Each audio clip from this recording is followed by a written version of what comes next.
We are the only synagogue that can say of itself that has been in the same place for 100 years in its original home. The oldest living synagogue in Quebec and possibly Canada was hit with anti-Semitic vandalism over the weekend. Several swastikas were spray painted on the Bag Street synagogue at the corner of Clark and Bag Streets on the Plateau in Montreal. The synagogue's director and president says this is the first time he has seen anti-Semitic vandalism like this on the building, although there has been other anti-Semitic acts in the past. But he says it's too quick to equate it with a rise in anti-Semitism. I have not personally felt any upsurge in anti-Semitism in or around that synagogue. Very simply, I see it as the isolated gesture of a half-wit with a spraying can. The Montreal Police Force says they're meeting with synagogue representatives Wednesday and investigating this as a hate crime.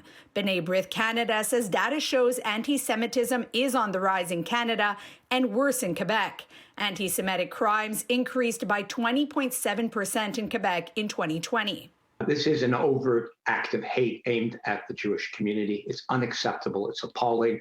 And we've reported it to the police department. We want the perpetrators of this hate crime caught and prosecuted. The images of the vandalism circulating on social media as people condemn this anti-Semitic act. Both the mayor of Montreal and the city hall opposition leader calling it unacceptable and heinous. B'nai Brith is also calling on the mayor of Montreal to do more to fight anti-Semitism.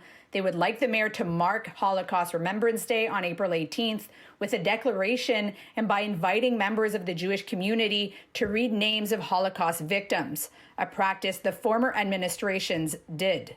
Leadership has an impact. And, by showing that political leaders stand with the community, it does percolate downward.